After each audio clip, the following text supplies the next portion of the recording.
अस्सलाम वालेकुम दोस्तों। अॼु 11 अगस्त जो ॾींहुं आहे।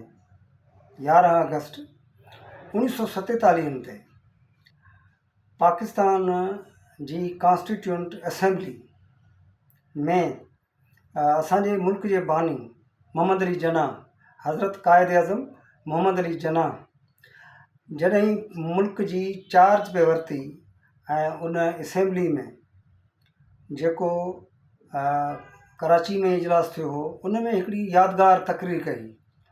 हुन जूं तकरीरुनि जे बारे में जेके ॻाल्हियूं थियनि थियूं उहे उन जे बारे में कुझु नथो चई सघिजे, पर संदसि 11 अगस्त 1947 जी कानून साज़ असेंबली में जेका तकरीर कई उन में हुन वण वॼाए छॾिया हुआ।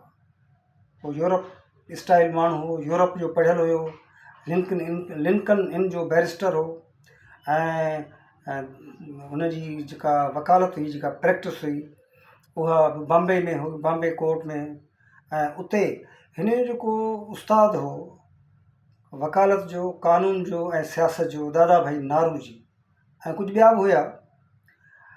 पर हिन जी तरबियत कंदड़ जेके माण्हू हुया उन्हनि जूं ॻाल्हियूं ही ॿुधी हिन पाकिस्तान जे जदोजहद में त कमु कयो ई कयो, पर इन खां अॻु में हू कांग्रेस में बि हो। हू हिंदुस्तान खे आज़ादी ॾियारण जे जदोजहद में कांग्रेस सां गॾु हो। पोइ वरी मुस्लिम लीग ठही त उनजो बि मेंबर थियो, पोइ बाद में उनजो सदर थियो या चेयरमैन थियो। हुन जेका असेंबली में तकरीर कई 11 अगस्त ते, उहा यादगार तकरीर, हुनजो चवणु इहो त माण्हुनि जे लाइ इहो त हीउ मुल्क मुस्लमाननि लाइ ठहे थो, हिन में मज़हब जो अमल दख़ल वॾो हूंदो। पर जनाह चयो न, असांखे मज़हब खे मुल्क जे रियासत जे कार वहिंवार खां परे रखिणो आहे। मज़हब असांजो अक़ीदो आहे। Religion has nothing to do in the business of the state. ही उन जा चिटा ऐं पधरा लफ़्ज़ हुया। संदसि चवणु हो त असां हिन मुल्क खे जेको हलाईंदासूं उन में असां कार वहिंवार में मज़हब खे शामिलु न कंदासूं, उनखे न गॾाईंदासूं। उहो लिबरल हूंदो, उहो सभिनी माण्हुनि जो हूंदो। पाकिस्तान में रहंदड़ को बि जेको आहे सो माण्हू पाण खे अकेलो न सम्झे।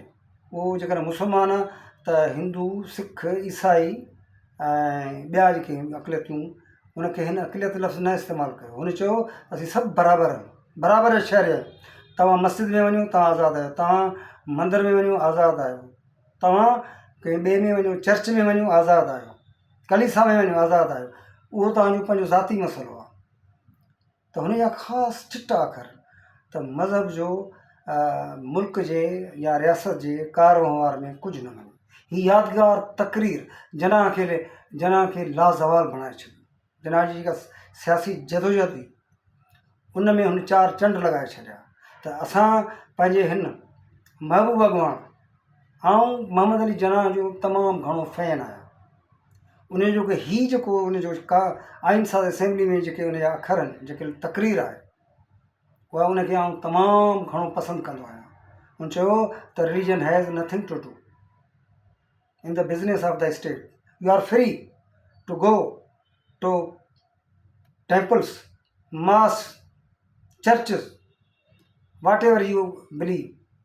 त हाणे असां वटि ईअं कोन्हे को, अलाए छो असांजे मुल्क में असांजो जेको उन खां पोइ मोहम्मद अली जनाह खां पोइ जेके हुक्मरान आया हुननि मोहम्मद अली जनाह जी इन सॼी ॻाल्हि खे रद्द करे छॾियो ऐं हुननि चयो त न, हुननि आइन में शामिलु करे छॾियो ऑब्जेक्ट रेज़ोल्यूशन त बाबा न, मज़हब खे गॾु खणी हलंदासीं। गॾु खणी त हलंदासीं, मज़हब त असांजो आहे, उहो असांजो अक़ीदो आहे।